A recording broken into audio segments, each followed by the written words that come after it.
तो अब हम देखेंगे, अभी तक हम चैप्टर 17 देख रहे थे और चैप्टर 17 में हम ऑलरेडी पढ़ चुके हैं 227 इशू ऑफ प्रोसेस एंड 228 228 ये बीएनएसएस का सेक्शन है।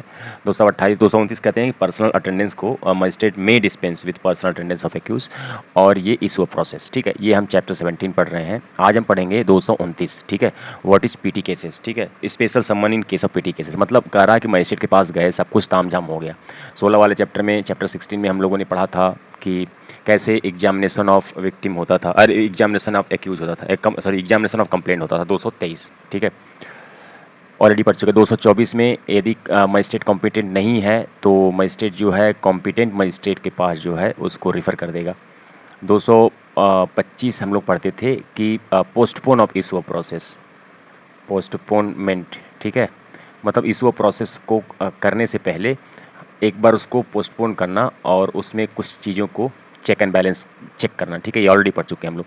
226 में कि पोस्ट यदि इशू ऑफ प्रोसेस है तो ठीक है, ये तो हम 227 में पढ़ेंगे, लेकिन अगर कंप्लेंट में कोई दम नहीं है तो उसको कुछ 3 कंडीशन मैंने बताया था कि उस कंडीशन को चेक करने के बाद पर्सनली मजिस्ट्रेट जो है कंप्लेनेंट को कैंसिल कर देता था। ठीक है, तो ये चैप्टर 16 हुआ करता था और चैप्टर 17 के हम 227 228 बता चुके हैं आपको। अभी है 229। 229 में कह रहा है कि स्पेशल समनिंग पीटी केसेस। ठीक है, पीटी केसेस के बारे में कह रहा है कि केस में भी समरली डिस्पोज, मतलब वो सब केस जो समरली, मतलब छोटे अपराधों के केस। मान लीजिए आप कंप्लेंट केस लेके गए हैं और कंप्लेंट केस बहुत बड़े नहीं हैं, तो कह रहा है कि जो सेक्शन 283, अरे सॉरी 283 एंड 284, ठीक है, जिन मुकदमों को समरली डिस्कस किया जाता था, यदि वो मैटर हैं, अभी हम 229 पढ़ रहे हैं। ठीक है, तो magistrate shall except whether for reason of recording issue summon. ठीक है, जो समरली जिसको कर सकता हो तो ठीक है, लेकिन अगर मान लीजिए कुछ पीटी केसेस हैं, छोटे केसेस के बारे में आगे बताया है इसके प्रोविजो में कि कौन से मैटर पीटी केसेस होते हैं। जो मैटर 5,000 रुपये के नीचे के होते हैं उनको पीटी केसेस कहा जाता था। सीआरपीसी में ये अमाउंट 1,000 हुआ करता था। ठीक है, तो कह रहा है कि ये 3 मैटर होगा पीटी केसेस में, आपको सम्मन यदि भेजा जाएगा तो या तो, ठीक है, either appear in person by और बाई एडवोकेट। ठीक है, या तो खुद ही आ जाओ, या तो कह रहा है कि या तो आप advocate before the magistrate specific day if he desire please guilty. ठीक है, कह रहा है या तो आप एडवोकेट के थ्रू आ जाओ, ठीक है, आपके अपने एडवोकेट को भेज दो, ठीक है, और प्लीड गिल्टी कर लो, आके उस अपराध की प्लीड गिल्टी कर लो, 4-5 हज़ार की फाइन लग जाएगी, आप निकल जाओ। या तो magistrate to transmit the specific date, या तो स्पेसिफिक डेट पे मजिस्ट्रेट को, ठीक है, मजिस्ट्रेट को जो है, जो आप सम्मन भेजा जा रहा है उसमें सेड अमाउंट को, जो अमाउंट उसमें जिक्र किया जा रहा है, सेड अमाउंट को उसमें आप जो है magistrate the said plea in writing and amount of fine in specific in the सम्मन। ठीक है, या तो वो सीधे आपको 5,000 की फाइन लगी है तो वो कोर्ट को भिजवा दो, आपको समन जाएगी, उस समन में ही आप 5,000 रुपये डिपॉजिट करवाओ, उसको वापस करवाओ। और या तो आप जो है तीसरा तीसरा कह रहा है, या तो अपने राइटिंग में अपने एडवोकेट को बोल दो, एडवोकेट कोर्ट में आएगा, एडवोकेट कोर्ट में आएगा और आपके बिहाफ में authorize in writing the advocate to plead guilty to charge on his behalf and pay the fine through the, ठीक है, ये खुद ही पे कर देगा। ठीक है, सिंपल सी बात है, एडवोकेट को भेज दीजिए, या समन गया है तो पैसा भिजवा दीजिए, या एडवोकेट को थ्रू ही प्लीड गिल्टी करवा लीजिए। ठीक है, ये 3 मैटरों में, ये छोटे जो भी मैटर होते हैं, याद रखिएगा सिर्फ समन केसेस में है, वारंट केस में नहीं। ठीक है, तो इन तीनों मैटरों में आप जो है, छोटे मैटरों में ये पीटी ऑफेंस होता है, ये इस तरह से आप जो है इसको जल्दी से निपटवा सकते हैं। अब प्रोविजो कह रहा है, वही सिंपल सी बात, प्रोविजो कह रहा है कि जो मैटर जो है 5,000 शैल नॉट एक्सीड, 5,000 से ऊपर जो नहीं है उसी को पीटी केसेस कहा था। सीआरपीसी में 1 हेयर हुआ करता था, और ये में भी हो सकता है, प्रीलिम्स का क्वेश्चन हो सकता है, ये कभी पूछा सकता है। ठीक है, सेक्शन दूसरा क्या कह रहा है कि for the purpose of this section PT offence. अब देखिए, आपसे क्वेश्चन प्रीलिम्स में ये भी पूछ सकता है कि 229 के किस सेक्शन में, ऑप्शन पूछ देगा, 229 का 1, 229 का 2, ठीक है, 231 का 1, ऐसे करके ऑप्शन पूछ देगा। तो कह रहा है कि 229 का जो सब क्लॉज 2 है, इसमें पीटी ऑफेंसेस को, पीटी ऑफेंस, वो कौन सा ऑफेंस को पीटी ऑफेंस कहता है, इसमें डिस्क्राइब किया गया, मींस नॉट एक्सीडिंग 5,000। सेम चीज लिखा हुआ है, प्रोविजो में भी यही लिखा हुआ है, ठीक है। Provide the amount of fine specific in सब समन केस शैल नॉट, इसमें समन केस की बता रहा है कि वो समन केस जो 5,000 से ऊपर नहीं हो उसी को आप ऐसे निपटवा सकते हैं। और सबसेक्शन 2 कह रहा है कि व्हाट इज पीटी केस, वो मैटर जो 5,000 से ऊपर हो, लेकिन मोटर व्हीकल एक्ट को एक्सक्लूड करके, मान लीजिए मोटर व्हीकल एक्ट में जो कुछ ऐसे मैटर हैं जो 5,000 से भी नीचे हैं, लेकिन उसको आप नहीं है, उसको आप इसमें नहीं करेंगे। अब सब सेक्शन 3 क्या कह रहा है? सब सेक्शन 3 कह रहा है कि स्टेट गवर्नमेंट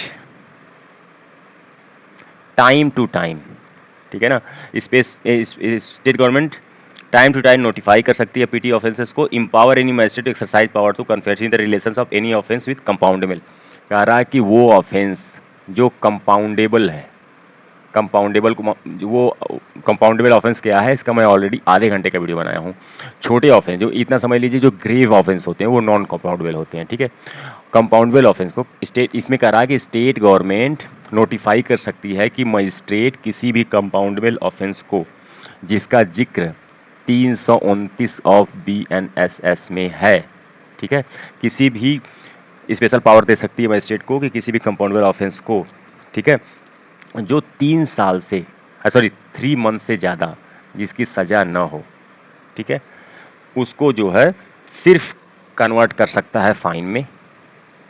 मतलब ऐसा कंपाउंडेबल ऑफेंस जिसमें 3 महीने की मैक्सिमम सज़ा हो, उसको केवल और केवल फाइन में कन्वर्ट किया जा सके, ताकि fine only would meet the end of justice, ताकि फास्ट जो है जस्टिस मिल सके। मतलब सिंपल सी बात है यार कि 3 महीने की सज़ा 2 महीने की सज़ा दिलाने के लिए तुम पूरा जो है जज का जो है आप टाइम खाओगे, जुडिशरी का टाइम खाओगे, मैन पावर, पूरी एनर्जी लॉस होगी। तो ये कह रहा है कि स्टेट गवर्नमेंट कंपाउंडेबल जो ऑफेंस 329 में हुआ करते थे, वो ऑफेंस जिसकी सज़ा 3 साल से ज़्यादा नहीं होनी चाहिए, imprisonment for a term not exceeding 3 month, उसको इम्प्रिजमेंट से हटा के केवल फाइन कर सकता है ताकि स्पीडी ट्रायल हो सके, ठीक है।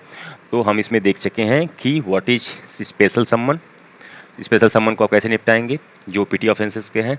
सबसेक्शन 2 में बोल रहा है कि व्हाट इज पीटी ऑफेंसेस, और 3 नंबर में कह रहा है कि टाइम टू टाइम आप पीटी ऑफेंसेस को, ठीक है, जो कंपाउंडेबल ऑफेंस हैं 329 में जिक्र किया गया है जिसकी मैक्सिमम सजा 3 मंथ है, उनको केवल फाइन में कन्वर्ट करो ताकि स्पीडी ट्रायल मिल सके, ठीक है।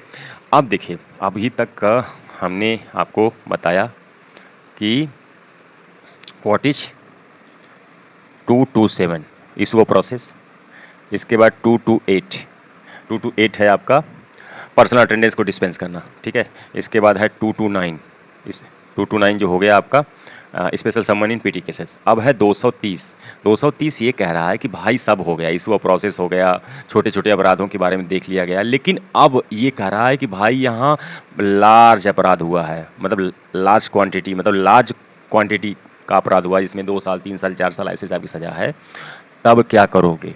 तो इसमें लिखा है supply of accused of copy of police. तो अब भाई जो, अब देखो 2 पार्टी है, इधर है एक्यूज और इधर है विक्टिम, ठीक है। विक्टिम आ गया जज के पास, कंप्लेन कर दिया, एग्जामिनेशन ऑफ कंप्लेन हो गया, उसके यहाँ का ही मैटर तो अब सुन भी रहा है, postpone of issue of process भी खत्म हो गया, 227 में इशू ऑफ प्रोसेस जारी कर दिया। इस होने के बाद उसने देखा कि पर्सनल अटेंडेंस डिस्पेंस उसमें सब हो गया, पीटी ऑफेंस भी नहीं है, बड़ा अपराध है। तो अब क्या होगा?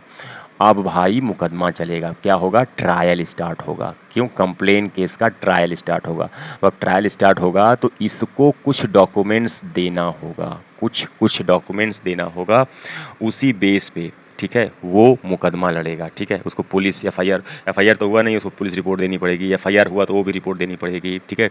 उसको जो है 180 के अंदर जो बयान दर्ज कराया गया वो भी देना पड़ेगा, कन्फेशनल स्टेटमेंट देना पड़ेगा, अदर डॉक्यूमेंट देना, उसको सब देना पड़ेगा, अदरवाइज ये कैसे अपने आप को डिफेंड करेगा। इसलिए अब इसको सप्लाई ऑफ ऑल डॉक्यूमेंट्स देना होगा, ठीक है।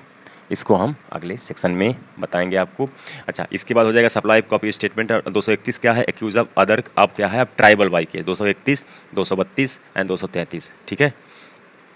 231 और 232 ये दोनों जो है कोर्ट ऑफ सेशन वाला है, और 233 है प्रोसीजर। इसके बाद चैप्टर खत्म हो जाएगा। इसके बाद हम स्टार्ट करेंगे चार्ज, चैप्टर 18 का चार्ज, क्योंकि अब सब हो गया, अपराध हो गया, वो जिनको एक्यूज को कॉपी मिल गई, सब कुछ हो गया। तो अब चार्ज कैसे बनेगा? और चार्ज कब बनता है? जब इंक्वायरी कंप्लीट हो जाती है और ट्रायल स्टार्ट होता है।